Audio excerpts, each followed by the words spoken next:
안녕하세요. 주거용 부동산 자산관리 수업을 하도록 하겠습니다.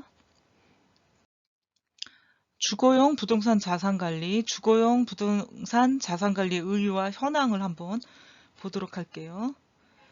부동산 자산관리와 주거용 부동산 이렇게 나오고 있죠. 그리고 시설관리, FM, 재산 부동산 관리, PM, 그쵸? 또 매각, 매입 포함한 협의의 자산관리. 이거 AM, PM, FM 앞에서 다 배웠거든요. 예, 자산관리 기본 개념에서 다 배웠는데 또 생각이 안 난다 이런 학생들은 다시 한번 앞에 또 기본 개념을 한번 보시면 더 좋을 수 있겠죠. 그죠?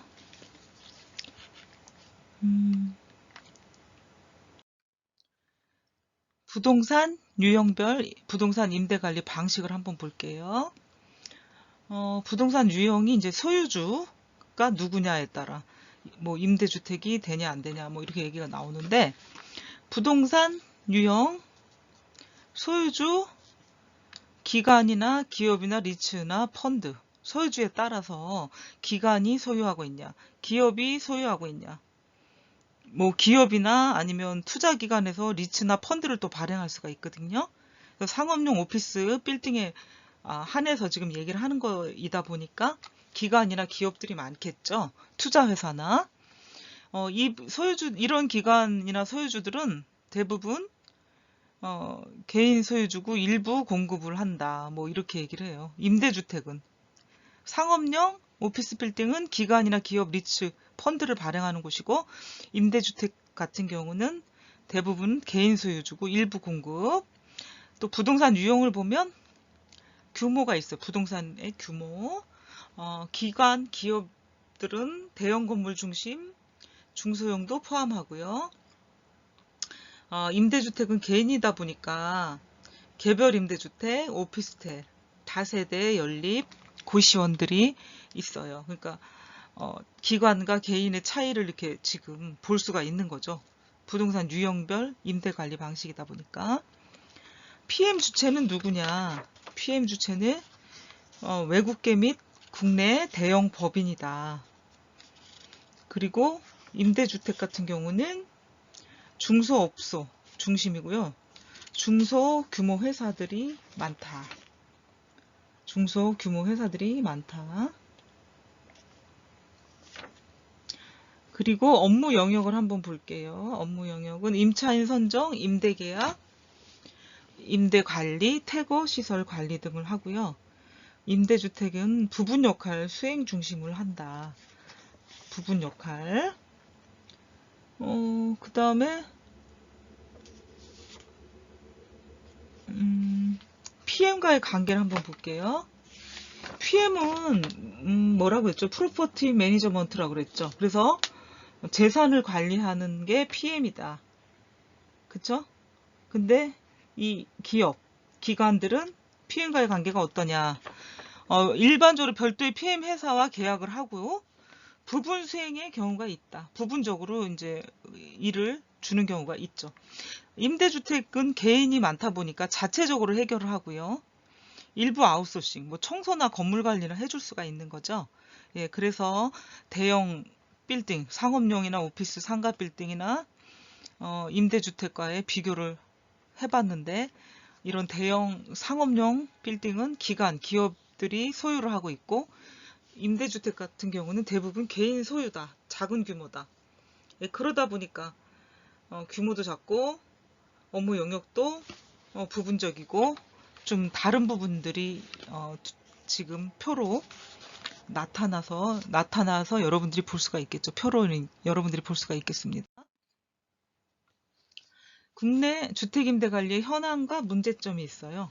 그러니까 우리나라에서는 주택임대관리가 오랜 역사가 아니기 때문에 이제 뭐 어떤 현재의 상태와 문제점이 있을 수가 있죠. 오래돼도 마찬가지긴 한데, 오랜 세월을 거쳐서 개선이 되고 아니면 방법론들이 다 나오다 보니까 훨씬 더 우리나라보다는 문제나 이런 것들이 없다고 볼 수가 있겠죠. 그래서 우리나라는 임대주택 개발과 운영이 기업형으로 이루어지기보다는 개인 사업의 형태로 존재한다. 아, 너무 이해가 되는 얘기죠. 처음에 지금 현재도 주택임대 사업자들이 있는데 전부 개인 사업자잖아요. 그러니까 기업이나 기관이 아니고 부동산에 대한 우리나라 사람들의 사랑, 투자, 뭐 열광이 불었죠. 열풍이 불었잖아요. 그러다 보니까 개인적으로 투자하시는 분이 많았고, 그러다 보니까 기업에서 운영하는 것보다 개인 소유자들이 많다 보니까 개인 사업 형태로 존재를 해요. 본인의 어떤 자산을 늘리려는 형태로 부동산을 투자했던 것이 이제는 사업으로 연결되는 경우까지 생기게 되는 거죠, 결국에는. 예, 두 번째는 임대관리회사 또는 겸업의 형태로 운영되는 경우가 대부분이고요. 임대주택 시장에서 민간의 역할이 부진한 이유는 법적 뒷받침이 거의 없다는 거죠. 임대주택 개발이나 운영에 어떤 법적 뒷받침이 거의 없고 분양 위주의 자가주택 마련이 중심이 됐기 때문에 자가주택 마련하는 분들이 한 채 마련하고 두 채 마련해서 그렇게 하다 보니까 그것이 임대사업자로 연결이 된 거지, 체계적이고 법적인 뒷받침이 돼서 임대사업자, 임대주택 시장에 뛰어든 게 아니기 때문에 이런 미흡한 점이 있다는 얘기죠. 그래서 법적, 제도적 지원이 아주 미흡하다. 우리나라 임대계약 형태는 전세, 보증부 월세가 많다. 100% 월세가, 뭐 월세라도 일단 보증금을 얼마 정도 받아놓죠. 뭐 1년이든 2년이든 계약을 하게 되면 1년, 2년에 대한 보증금이 있어야지 이제 월세를 또 지불하고 살 수가 있는데, 전세는 전 세계에서 우리나라밖에 없는 제도이고요. 보증부 월세도 뭐 그냥 월세만 받는 경우도 없지 않아 있지만, 살다가 이제 월세를 내지 못할 경우 보증금에서 공제를 하고 나갈 때 나머지 금액만 주게 되죠. 그게 없으면은 받을 길이 없기 때문에 이제 그렇게 보증부 월세가 많습니다. 예, 그래서 우리나라에 특이하게 있는 전세 제도를 알아두시면 되겠습니다. 임차 주택의 제도권과 비제도권의 구성이 얼마나 되는지 한번 볼게요. 총 개는 112만 가구가 되고요. 이게 이제 100%라고 하면은 자가 점유율은 1850만 가구, 이게 56.8%를 차지하고 있어요. 그리고 임차 가구는 제도권은 1938만 가구, 비제도권은 6324만 가구, 이제 이거를 합친 게 소개 8252만 가구. 그러면 몇 프로냐? 43.2%를 차지하고 있어요. 임차 가구가. 거의 뭐 절반 수준에 가깝죠. 그리고 비제도권이 33.1%, 제도권이 10.1%다. 비제도권이 아직도 지금 임차 가구 안에서 많이 차지하고 있는 비율이죠. 그래서 제도권과 비제도권의 어떤 구성비를 보고 있습니다. 임대주택의 관리 방안을 한번 보도록 하겠습니다. 임대주택 관리 방안. 본인이 직접 관리하는 게 143, 비중은 52%, 인근 중개업소를 통한 관리 89, 32.5%, 공용 부분 청소만 위탁하는 게 29고 10.6%, 시설물 관리만 위탁 8, 2.9%, 관리회사 일괄 위탁 1이고요. 0.4, 기타는 1인데 1.5%의 비중을 차지하고 있습니다. 그러니까 여기 보시면 본인 직접 관리가 가장 많다고 볼 수가 있고, 그 다음에 중개업소, 공용부위 청소만 위탁, 시설물 관리 회사에 위탁하는 것도 그렇게 높지가 않죠. 비중이. 일괄적으로 모두 해라. 이것도 적어요. 예, 그래서 임대주택 관리 방안을 어떻게 지금 하고 있는지를 보고 있습니다. 사업 단계별 주택 공급 실적을 보겠습니다.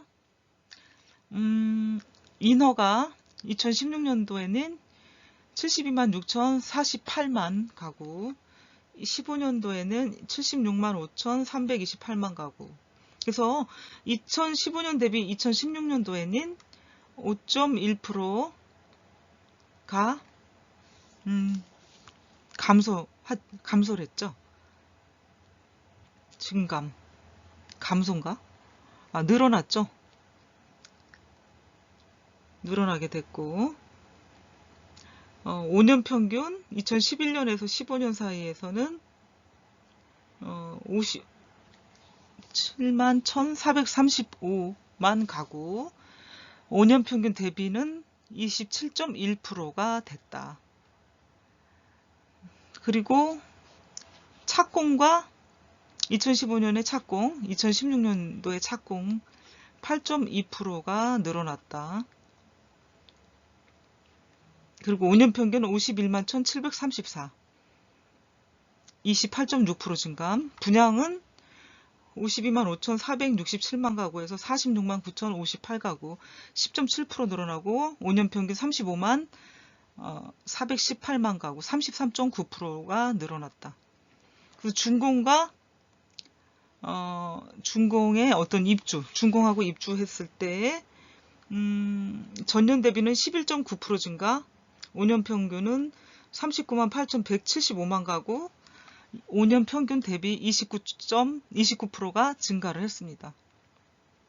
그래서 주택 사업 단계별 공급 실적을 이제 보는데 인허가를 먼저 내고 착공하고 분양하고, 그것이 준공 입주 때까지, 입주가 됐을 때 얼마나 늘었나 하는 거를 이제 보여주고 있는 거죠. 그죠?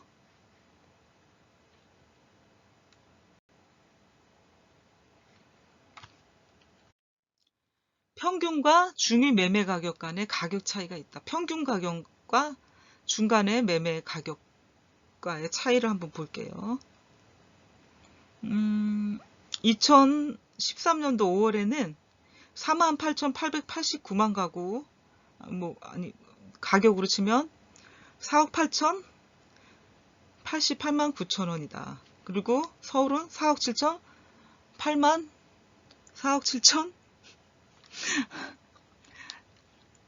7천만 원이다. 이렇게 예상을 했을 때 차이가 1,802만 원. 또 2014년도에는 4억 8,566만 원. 서울은 4억 7,347만 원. 차이가 1,219만 원. 2015년도에는 5억 198만 원. 점점 올라가죠. 평균 매매가.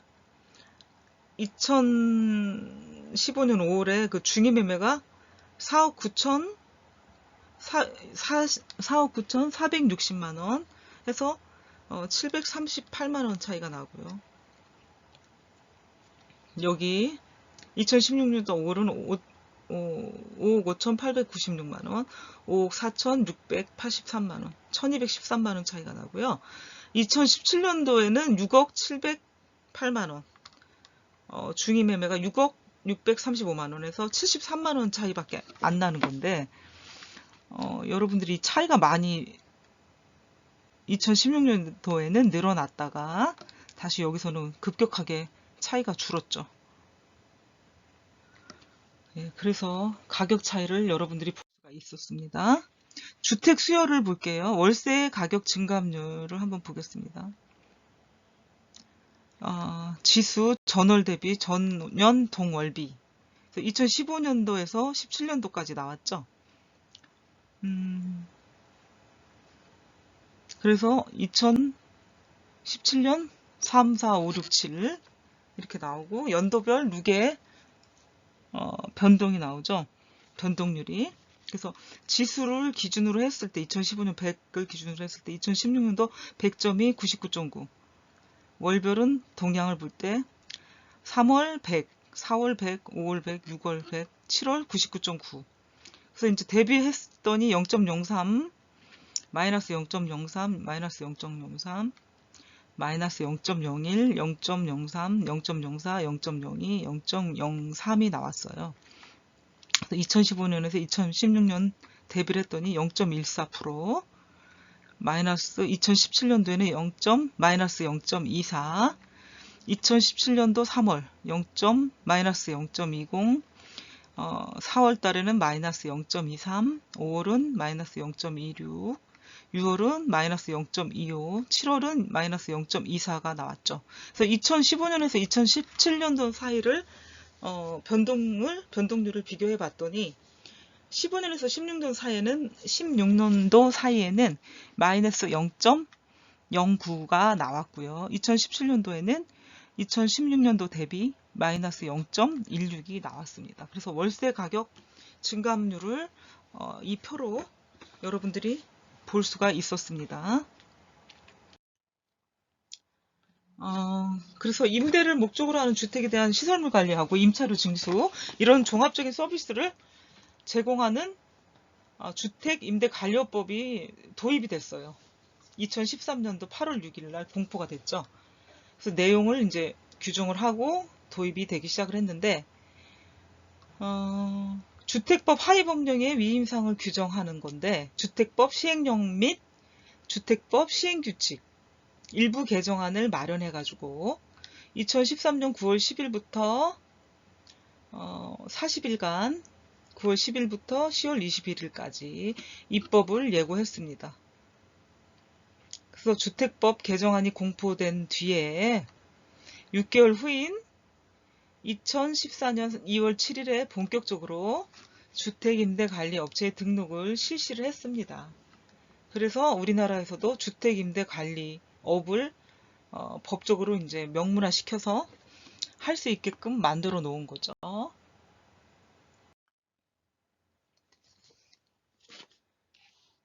그리고 주택임대관리업의 등록 기준을 보도록 하겠습니다. 이제 2014년 2월부터 시행이 됐기 때문에 그 주택임대관리업의 등록 기준은 어떻게 되나 볼게요. 자본금이 있어야 되는데 자기관리용 주택임대관리업은 1억 5천만 원, 위탁관리용 주택임대관리업은 1억 원 이상이 있어야 되고, 전문 인력이 필요하죠. 변호사, 법무사, 공인회계사, 세무사, 감정평가사, 건축사, 공인중개사, 주택관리사로서 해당 분야에서 2년 이상 종사한 사람이 되겠고요. 두 번째는 부동산 관련 분야 석사학위 이상 소지자로서 부동산 관련 업무에 3년 이상 종사한 사람이다. 이렇게 나와 있죠. 그리고 부동산 관련 회사에서 5년 이상 근무한 사람으로 부동산 관련 업무에 3년 이상 종사한 사람. 무슨 얘기신지 아시죠? 부동산 관련 회사에 5년 이상 근무를 했지만 관련 업무를 3년 이상 하신 분. 그러면 몇 명이 필요한가? 전문 인력은 2명 이상. 이게 다 필요한 게 아니고 여기서 2명 이상이 필요하고요. 위탁관리용 주택임대관리업은 1명 이상이 필요합니다. 또 시설로서는 사무실이 있어야 된다. 이게 주택임대관리업 등록 기준이 되겠습니다. 주택임대관리업 등록 절차를 보도록 하겠습니다. 국토교통부 장관이 정하는 서류를 첨부해가지고 시장, 군수, 구청장에게 등록 신청서를 제출하고요. 먼저 해당 지자체장은 이렇게 요건을 다 확인하고요. 등록증을 교부할 수가 있습니다. 등록증을 교부한 지방자치단체는 임대인, 임차인이 임대관리업자로 등록했는지 여부를 확인할 수 있도록 그 사실을 공고해 주고요. 거짓이나 부정한 방법으로 등록을 했을 때에는 주택임대관리업 등록을 말소할 수 있고요.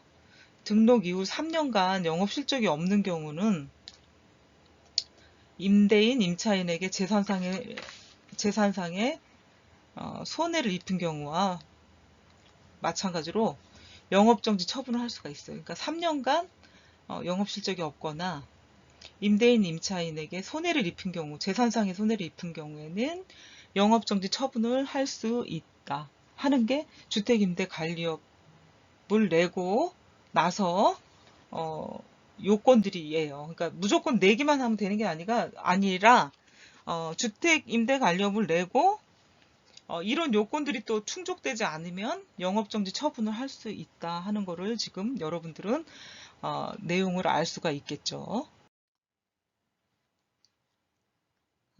또 보증상품 의무 가입이 있는데 임대관리 이행보증 종류가 있어요. 임대관리 안심보증, 보증금 반환 보증금, 그러니까 보증금 반환할 수 있는 보증을 해주는 건데 보증 대상, 보증 기간, 보증 채권자, 주채무자, 보증 금액, 보증 사고, 자금 관리 등이 나와 있는데 보증 대상을 한번 보도록 할게요. 임대관리 안심보증은 임대인과 주택임대관리업자 간에 자기관리용 주택임대관리를 계약을 했을 때 임대관리 안심보증에 가입을 해야 된다. 그리고 보증금 반환 보증은 주택임대관리업자와 입주자 간의 임대차 계약 시에 보증금 반환 보증을 들어야 된다. 보증 기간을 볼게요. 임대권리 안심보증은 보증서 발급일로부터 2년, 임대관리 계약기간 내에서 갱신할 수가 있고요. 보증금 반환 보증은 보증서 발급 이후부터 임대차 계약 만료일까지. 보증 채권자는 임대인이고요. 여기는 입주자. 주채무자는 주택임대관리업자. 여기도 주택임대관리업자. 보증금액은 보증기간 중에 월 보증임대료 최고액 곱하기 3을 해줄 수가 있고요. 보증금 반환 보증은 임대차 계약서상의 임대보증금 잔액이다 라고 할 수가 있고, 보증사고가 났을 때는 차임 연체, 사업 약정상의 의무 불이행 이런 사유로 임대관리계약이 해지된 경우에 보증사고가 났다 이렇게 얘기를 하죠. 여기 보증금 반환 보증은 임대관리 안심 보증에 보증사고가 발생하며 주택임대관리사업자가 정상적으로 보증금 반환 절차를 이행할 수 없을 경우에 보증사고가 났다 얘기할 수가 있고, 자금관리를 한번 보겠습니다. 임대관리 안심보증은 보증사고 후에 임대인 요청 시 최대 3개월간 월세 등 수익금을 관리할 수가 있고요. 보증금 반환 보증은 특정 금전 신탁으로 관리를 할 수가 있습니다. 그래서 임대관리 이행 보증의 종류는 두 가지가 있는데 보증 대상과 보증 기간, 보증 채권자, 주채무자, 보증 금액, 보증 사고, 자금 관리에 대한 걸로 구분을 하고 있으니 이 표를 보시고 여러분들이 숙지를 하시면 되겠습니다. 보증상품의 의무가입, 임차료 지급 보증 내용이 있는데요. 보증 대상 주택은 공동주택과 이제 오피스텔, 세대별 구분 등기를 했던 것들이 필수다. 거의 뭐 공동주택은 세대별 구분 등기를 하죠. 100%. 보증 신청 기간을 보겠습니다. 임대차 계약 개시일로부터 1개월 이내. 보증 채권자는 주택 소유권자인 임대인, 주택법에 따른 주택임대관리업자가 됩니다. 보증 채무자는 임차인 개인이다. 법인은 제외하고요. 보증금액은 임차료 최소 9개월에서 최대 24개월분에 해당하는 금액 신청 인별 최고 300만원 한도에서 할 수가 있다. 그리고 보증기간은 임대차 계약 개시일 또는 보증 발급일로부터 임대차 계약 종료일 이후 1개월까지다. 그리고 보증 필수 조건이 있어요. 여기 보시면 주택가격 마이너스 임대보증금을 하면 이 금액이 있을 거 아니에요. 거기서 곱하기 30 나누기 24를 했을 때 임차료보다 이 금액이 더 커야 되겠죠. 크거나 같아야 된다. 크거나 같아야 된다. 임차료보다. 또한 연간소득 마이너스 연간 채무상환액을 빼주면은 금액이 나올 거 아니에요. 거기서 곱하기 40% 나누기 12 12달을 해줘요. 그러면 임차료보다 크거나 같아야 된다. 보증 필수 조건이라는 게. 작으면 안 되겠죠. 그래서 아까 보증부 월세라는 게 이런 것 때문에 그런 거잖아요. 그 임대보증금 여기 같은 경우에는 더 작으면 안 되니까 내줄 것이 없잖아요. 받을 게 없어. 예, 그래서 보증 필수 조건은 이런 공식으로 산정이 됩니다. 여러분들이 알아두셔야 되겠죠. 또한 주택임대관리업 도입에 따른 사업 전망을 한번 보도록 하겠습니다. 전세 가격이 급격히 상승하고요. 월세 전환이 빠르다. 전세 가격을 따라가지 못하니까 전세 가격을 충족해서 해줄 수 없는 세입자들은 반전세나 뭐 나머지를 또 전세로 돌리는 경향이 있기 때문에 일부가 됐든 전부가 됐든 부분적으로 됐던 월세로 살 수 있는 환경이 자꾸 돼가고 있는 거죠. 또한 주택임대 시장에 대한 지원이 강화된다. 주택임대 사업을 하게 되면 사업자에게 어떤 지원을 해주게 되고 또 법으로 규정을 해놓기 때문에 철저하게 지켜야 되는 부분들이 있어요. 그래서 강화를 시킨다. 2003년 6월 27일 국회 본회의를 통과해가지고 주택임대관리업을 도입을 했다. 현행 주거급여제도로 주택 바우처 제도가 있어요. 확대 발전. 주택 바우처 제도는 옛날에 그 LH나 뭐 SH에서 주택 임대 사업, 임대주택을 지어서 공급을 해주던 거하고는 다르게 그러면은 임대주택에 산다는 게 너무 확연히 드러나요. 그러면 자존감이 떨어질 수가 있습니다. 사람인지라. 뭐 그렇지 않을 수도 있고요. 자존감이 강한 사람들은 그렇지 않을 수도 있는데 차별적인 대우를 받는다? 아니면 자존감을 떨어뜨리는 일들이 생길 수가 있어요. 사회적으로 또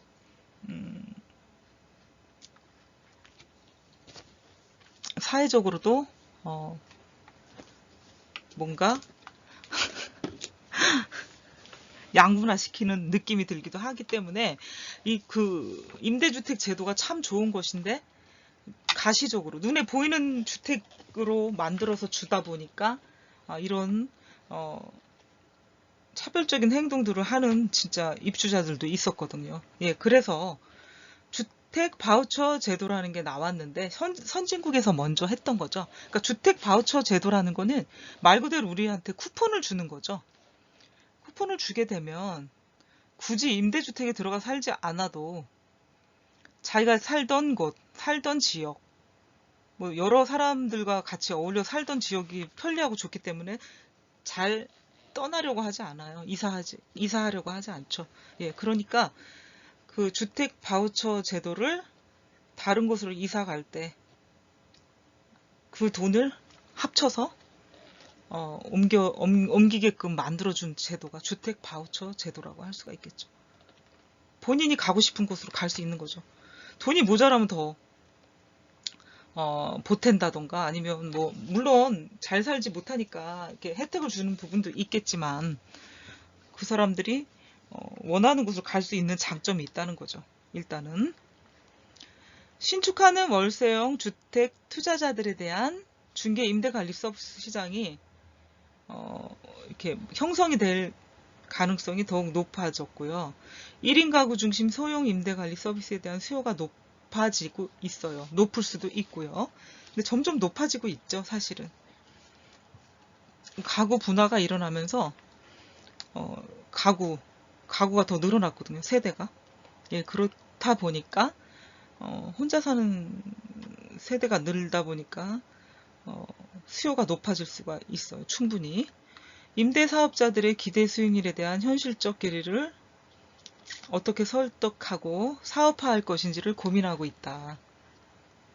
임대사업자들은 판례지 10%의 수익을 요구하나 실제 수익률은 4% 6%에 그친다. 지금의 상태는요. 4% 6%도 안 돼요. 2%면 대박이에요. 1, 2% 될까 말까 합니다. 사실. 그러니까 그렇게 막 시장이 좋은 상태는 아니라고 볼 수가 있겠죠. 일본과 같은 선진국은 시장 임대료의 8, 90% 수준을 임대인에게 고정으로 지급하는 서브리스 계약 방식이 있기 때문에 세입자들의 부담이 적고 임대인도 굉장히 좋은 시스템이 되겠죠. 일본 임대관리회사의 유형과 특징을 한번 보도록 하겠습니다. 건설 기반 회사, 개발 단계에서부터 시공 건설을 포함하고요. 서브리스를 활용한 장기 임대 보증을 해준다. 그래서 그 대표 회사가 굉장히 큰 회사죠. 레오팔레스 21, 타이토켄 타쿠라고 해서 회사가 있고요. 레오팔레스는 우리나라에도 진출을 했어요. 일본 회사가. 이 주택임대 관리 회사를 설립하게 된 2014년 이후에 일본 회사에서 진출을 하게 됐던 거죠. 중개업 기반의 어떤 임대관리회사는 임대 중개업을 하다가 이제 됐기 때문에 임대 중개업 중심으로 중개 관련 사업을 하고 중개 네트워크 마케팅 능력을 결합을 했기 때문에 임대관리 회사가 이제 영위가 되는 거죠. 메이블이라는 회사, 일본에. 또 부동산 기반 회사를 볼게요. 풀라인업과 높은 신용도를 활용하고 상업용 부동산 복합 개발을 하면서 주택임대관리 회사를 이제 키워나갔는데 이 회사는 스미토모 부동산이다. 스미토모 부동산이라는 회사. 리츠는 우리가 배웠죠. 펀드와 리츠를 배웠어요. 그래서 여러분들이 이런 용어가 나올 때마다 뭐지? 할 이유가 없죠. 이미 앞에서 다 배웠기 때문에. 예, 리츠가 기반이 돼서 임대주택을 기초자산으로 운영을 했던 회사가 있고 자금 조달과 투자체 운영 면에서 AM을 중시한다. AM이 뭐라고 그랬어요? 자산관리잖아. Asset Management. 그러니까 종합 회사라고 할 수가 있겠죠. 그래서 이 회사는 미쓰이 주택 리스 회사다. 전부 일본 회사죠. 그러니까 선진국들의 먼저 만들어서 이런 시스템을 갖추고 법제화시켜서 회사들이 많이 생겼고 거대 회사가 됐던 거죠. 이런 회사들이 있습니다. 일본에.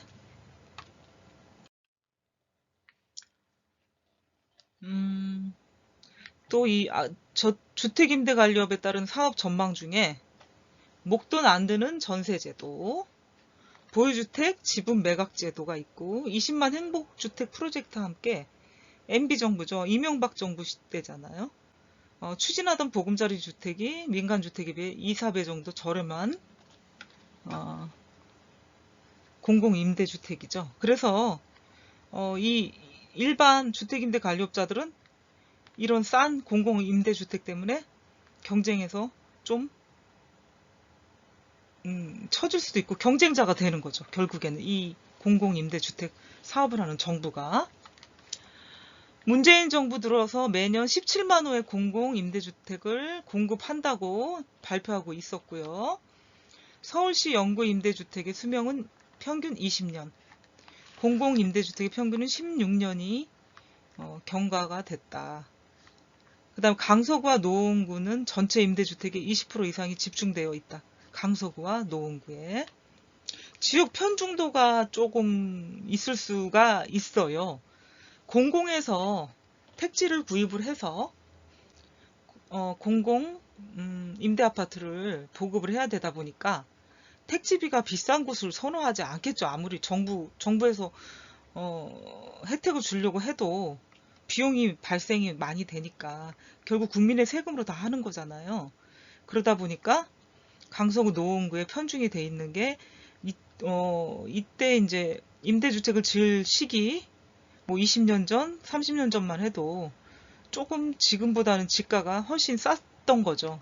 물론 지가는 계속 상승되고 있지만 서울의 중심지나 아니면 뭐 강남구에 비해서는 좀 저렴한 지가였기 때문에 이곳에도 충분히 살 수는 있잖아요. 잘. 그렇기 때문에 이쪽에다가 이제 임대주택을 지었던 게 편중이 됐던 것 같습니다. 수도권 임대 수요는 많지만 토지비 원가가 안정적인 수익률을 확보하기가 힘들다. 예, 그래서 약간은 이런 서울에서도 약간은 조금 외진 곳이라고 볼 수가 있죠. 강서구도 뭐 목동이 있기 때문에 완전 외진 곳이다, 안 좋은 곳이다 얘기할 수는 없는 곳이죠, 사실은. 그렇지만 목동 신도시 말고 약간의 구도시에다 지을 수도 있는 것이니까 아마 강서가 노원구에 편중이 돼 있다라고 볼 수 있겠습니다. 마지막으로 임대주택 관련 서비스를 보겠습니다. 주거 서비스. 요즘은 굉장히 생활의 질이 높아지다 보니까 서비스 산업이 각광을 받게 될 수밖에 없어요. 그러다 보니까 주택과 관련 아니면 임대주택과 관련된 부동산과 관련된 주거 서비스들이 많이 등장을 하게 되고, 기존에 있었던 것도 있지만 더 새로 생겨나는 것들도 많다고 볼 수가 있겠죠. 그래서 가구생활 지원 서비스를 보면은 8.5% 정도를 받고 있는데, 코인 세탁실, 뭐 이런 세탁 서비스가 8.5% 선호도가, 파출부 청소 소독, 방역 사업이 요즘 뜨고 있죠. 코로나 때문에 8.6%, 조식 식사 제공 서비스 8.5%. 거의 아파트 단지에서 이제 커뮤니티가 이루어지고 있는데, 그 커뮤니티도 기업화가 돼가지고, 그렇지만 이윤만 추구하는 게 아니고요. 입주민들의 건강과 어떤 혜택적인 차원에서 값싸고 맛있는 식사를 팔고 있죠. 거의 호텔 뷔페식 같다. 아침에 주는 식사가 근데 7,000원이다? 뭐 이렇게 얘기를 하고 자기 단지 자랑을 하는 아파트 단지 주민들을 보기도 했어요. 최근에 이런 일들이 많이 발생하고 있죠. 살기 좋아지죠. 그러니까 열심히 돈을 버는 이유가 그런 행복감을 맛볼 수 있는 것들이 있겠죠. 먹는 거, 입는 거, 그 다음에 우리가 생활할 수 있는 주택이 바로 이제 기본적인 욕구가 되다 보니까 이런 것들이 충족이 되지 않으면 조금 삶이 불만족스러울 수도 있겠죠, 사실은. 그리고 건강에 관한 거, 여가에 관한 거, 생활 편의 서비스, 육아 지원에 대한 서비스가 있는데, 육아 지원에 대한 서비스가 가장 만족도가 높네요. 9.2%. 근데 그 중에서도 이제 디테일한 내용을 보니 보육 돌봄 서비스 연계 지원이 9.2%, 보육시설 운영 유아 타가 시설이 8.8%. 그리고 또 높은 게 7.0%인데 텃밭을 가꿀 수가 있다. 건강 여가생활 지원 서비스 7%. 더 높은 게 있었네요. 피트니스 센터 헬스장 10.8%. 건강에 관한 거니까. 그 다음에 이사 지원 서비스 6.3%, 개인 심부름 6.3%, 그 다음에 공부방, 문고대역, 북카페 6.2%, 골프 연습장 5.8%, 그 다음에 반려동물 공용 공간 4.6%. 그러니까 다양한 그 서비스들을 지금 볼 수가 있죠. 옛날에는 뭐 반려동물 공용 공간이라는 게 어디 있습니까? 그런 게 어디 있어요. 골프 연습장도 많이 생겨났고, 개인 심부름, 보육, 공부방, 북카페. 정말 좋은 이런 시설, 커뮤니티 시설들 때문에 주거에 대한 만족도가 점점 커지고 있는 거죠. 그래서 새 아파트를 가려는 이유 중에 하나가 바로 이런 것 때문이죠. 예전에 지었던 아파트는 아무래도 새로운 서비스, 새로운 거가 없고 낙후된 옛날의 그 모습 그대로 가거나 아니면 새로운 거를 지원하려고 해도 공간이 없을 수도 있거든요. 예, 그런 어려움들 때문에 좀 재고 주택보다는 기존에 있던 주택보다는 신규 아파트로 이동하고 싶은 게 사람들의 마음이라고 볼 수가 있겠죠. 공동체 지원 서비스는 4.7%의 만족감을 갖고 있었는데, 여기서 프린터, 컴퓨터 이용, 인쇄 복사 서비스는 5.1%의 만족도를 밀집도가 있어요. 그리고 공동 사무실 공간, 회의 공간, 각종 소모임 공간이 4.3%. 그 전체 비중이 100%인데 다중 응답한 사람도 있고요. 응답자 수가 3,552명. 뭐 이렇게 돼요. 그래서 임대주택과 관련된 주거 서비스가 이렇게 다양하게 현재 이루어지고 있고, 또 새로운 신규 주택에서는 더 많은 서비스로 해드리려고 입주자들한테 노력을 하고 있죠. 그래서 점점 살기 좋은 공동주택, 공용주택이 되고 있죠.